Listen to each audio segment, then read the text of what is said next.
Et si je vous disais que la Terre n'a jamais vraiment été à nous? Sous l'océan, enfouis au profond de la terre creuse, se cachent des créatures plus anciennes que l'histoire humaine, des géants nourris par la radiation, façonnés, soumis à une loi ancienne, survie du plus fort. Ce sont les titans. Certains se lèvent pour protéger, d'autres détruisent tout. Quelques rares ne se battent pas seulement pour un territoire, mais pour un trône. Dans cette vidéo, nous verrons tous les titans du Monsterverse Godzilla, des alliés ancestraux aux envahisseurs cosmiques, des prédateurs aux prétendants à la couronne. Vous découvrirez les alphas, rivaux et titans qui ont failli mener l'humanité à l'extinction. Ici, la puissance n'est pas qu'une question de taille, elle est héritage. Godzilla n'est pas seul à compter. Titan n'est pas qu'un monstre géant. C'est un prédateur suprême ancestral, forgé par les radiations, né avant l'humanité. Ce ne sont pas de simples créatures, ce sont des forces naturelles, des séismes sur pattes, des réacteurs nucléaires à griffes, et ils vivent sous nos pieds depuis longtemps. Le Monsterverse classe ces colosses selon le système Monarch, une organisation mondiale qui a découvert et étudie les titans. Chaque titan a biologie, comportement, un écosystème unique. Certains prospèrent dans la lave, d'autres dans les profondeurs de l'océan. Quand deux titans se rencontrent, seule la domination compte. Le terme alpha désigne un titan qui n'est pas juste le plus grand ou le plus fort. C'est celui qui commande aux autres. Par la force brute, la peur instinctive ou même une biologie ancestrale, un alpha exerce un contrôle sur les autres titans, allant parfois jusqu'à les soumettre à sa volonté d'un simple appel. Mais voici la subtilité, il n'y a pas qu'un seul alpha. Au fil de l'histoire, des titans se sont affrontés pour ce titre. Certains l'ont gagné, d'autres l'ont perdu, d'autres l'ont défié. Avant de passer en revue la liste, souvenez-vous, tous les titans ne se valent pas.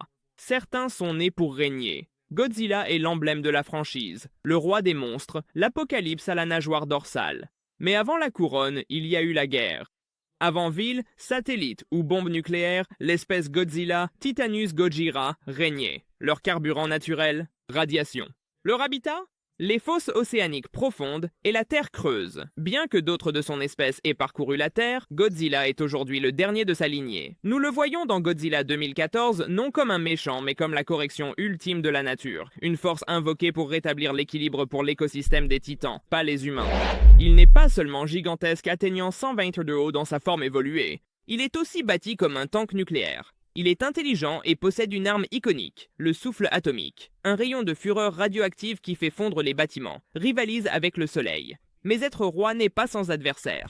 Dans le passé, son ancêtre, Dagon, a succombé face à Mutoprime, et dans le présent, Godzilla a affronté tout, des paires de mutoparasites à la terreur cosmique de Ghidorah. Pourtant, à chaque fois, il revient plus fort. Après avoir survécu à une explosion nucléaire, le statut d'alpha de Godzilla était incontesté. Rodan s'est incliné devant lui. Les titans ont répondu à son rugissement, non par défiance, mais par obéissance.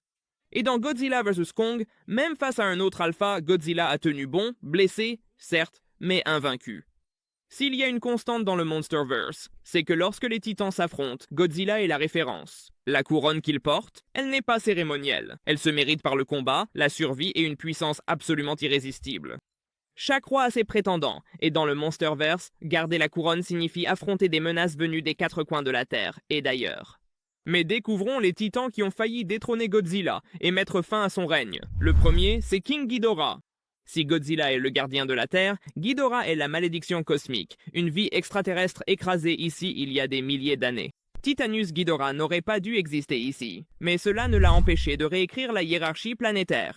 Avec ses rayons gravitationnels issus de ses trois têtes et ses ailes générant des ouragans, Ghidorah a submergé Godzilla lors de leur premier combat.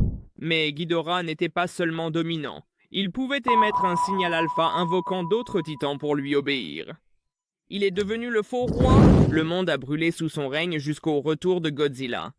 Rechargé par une explosion nucléaire et suralimenté par le sacrifice de Mothra, Godzilla a réduit Ghidorah en poussière atomique, reprenant ainsi le trône. Ensuite, nous avons Mutoprime. Avant les Mutos de Godzilla 2014, il y avait leur mère, Mutoprime. Dans Godzilla Aftershock, ce titan parasite a presque détruit les Gojira en implantant ses petits, dont dans Dagon. Mutoprime n'attaquait pas de face. Elle a affaibli Godzilla par embuscade, manquant d'implanter ses larves avant d'être stoppée. Stratégie, guerre de guérilla. Objectif, l'extinction. Elle a échoué, mais de justesse. Mais maintenant, qu'en est-il de Mechagodzilla? Dans Godzilla contre King Kong, la plus grande menace n'était pas un titan. C'était une machine construite par Apex Cybernetics. Mechagodzilla est conçu pour remplacer Godzilla. Quand la conscience résiduelle de Ghidorah a pris le contrôle du lien neural, c'est devenu pire. Un alpha synthétique sans code moral, pour la destruction. Il a dominé Godzilla, jusqu'à ce que Kong intervienne. Deux alphas stoppèrent le cauchemar métallique. Mais Mechagodzilla a prouvé une chose. Même les monstres créés par l'homme peuvent défier les dieux. Ensuite, nous avons Tiamat. Après la bataille contre Ghidorah ayant affaibli Godzilla, l'océan n'était plus sûr. Tiamat, titan cracheur de venin, l'a attaqué pendant sa convalescence. Leur combat a failli finir avec Godzilla noyé et empoisonné, mais le roi s'est relevé. Tiamat s'est soumise, mais elle reste l'une des rares créatures à avoir forcé Godzilla à évoluer en combat. Il y a aussi Shimo, titan de glace réveillé dans Godzilla X Kong, le nouvel empire. Enchaîné comme arme, Shimo n'était pas l'ennemi de Godzilla jusqu'à y être forcé. Son souffle glacé rivalisait avec la puissance atomique de Godzilla. Sa taille était plus imposante. Godzilla a dû se surpasser pour l'affronter, évoluant en sa forme à énergie magenta. Elle n'était pas méchante, mais en force brute, Shimo est le titan alpha le plus dangereux jamais vu. Chacune de ces créatures a mis le roi à l'épreuve. Certaines l'ont presque tué, d'autres l'ont changé pour toujours. Godzilla est toujours debout et la couronne lui appartient. Tous les titans croisant la route de Godzilla ne sont pas ennemis. Certains se dressent non pour le défier, mais pour l'aider. Ce sont les titans qui ont façonné le règne de Godzilla non par la conquête, mais par la connexion. La première est Mothra. Élégante, puissante et renaissante, Mothra est plus qu'un simple titan. Elle est un symbole d'équilibre. Découverte dans un temple dans la forêt du Yunnan, sa chrysalide date de 12 000 ans, et à son réveil dans le film, elle a choisi le camp de Godzilla. Contrairement au titan, Mothra ne domine pas par peur, elle protège, guide et se sacrifie. Lors de la bataille finale contre Ghidorah, elle a donné sa vie pour le roi et en retour, son énergie l'a ressuscité. Leur relation est symbiotique, à la fois mythique et biologique. Là où il incarne la destruction, elle représente le renouveau. Certains la voient comme une déesse, d'autres comme la reine des monstres. Mothra renforce Godzilla, destructeur et roi d'équilibre. Rodan sorti d'Isla de Mara a apporté vent brûlant et soif de combat.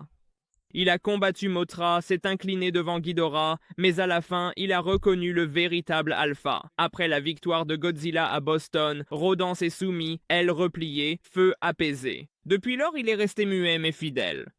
Behemoth, Methuselah et Léviathan. Dans King of the Monsters, on aperçoit 3 titans à l'alpha.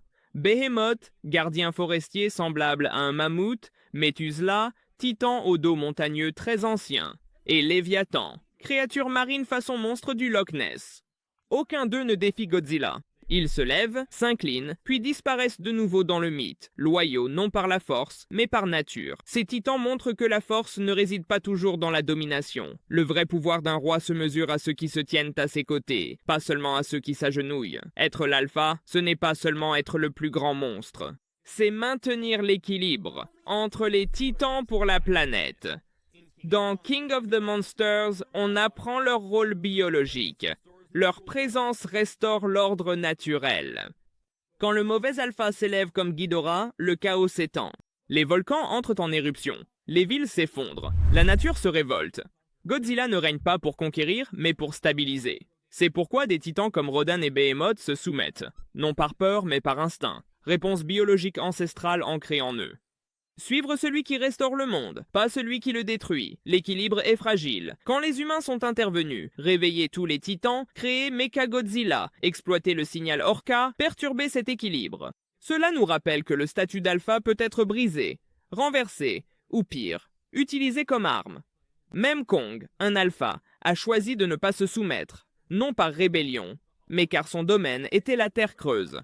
Leur combat final n'était pas une question de domination, mais de survie. Et lorsqu'une menace plus grande est apparue, ils ont choisi la coopération plutôt que la compétition. La politique des alphas dans le Monsterverse reflète quelque chose de très humain. Lutte de pouvoir, alliance précaire, et un fil entre paix et guerre. Godzilla est roi, mais c'est l'équilibre maintenu par rivaux, alliés, et la volonté de la nature qui règne sur ce monde. Le monde de Godzilla ne se résume pas à des monstres qui détruisent des bâtiments. C'est une mythologie vivante, une histoire de rois et de prétendants, de guerres ancestrales et de trêves précaires, d'un équilibre constamment au bord de l'effondrement. De la menace de Muto Prime à l'invasion de Ghidorah, rébellion de Mechagodzilla, chaque titan a marqué Terre et Godzilla. Le roi tient debout, indemne mais invaincu. Ce qui le rend digne n'est pas que sa force. C'est sa résilience, sa stratégie, cet instinct primal de rétablir l'équilibre, quel qu'en soit le prix. Voici la vérité. Dans un monde vaste, avec seulement 5% de la Terre creuse explorée, nous ne les avons pas tous rencontrés. Quelque part, sous la glace, nageant dans des fosses radioactives ou surgissant de failles profondes, de nouveaux titans attendent, observent, complotent. Quand le prochain se lèvera, nous verrons si Godzilla mérite la couronne. Selon vous, quel titan peut défier le roi la prochaine fois? Dites-le en commentaire et abonnez-vous pour plus d'analyses Monsterverse, car les monstres ne sont pas partis, ils se réveillent.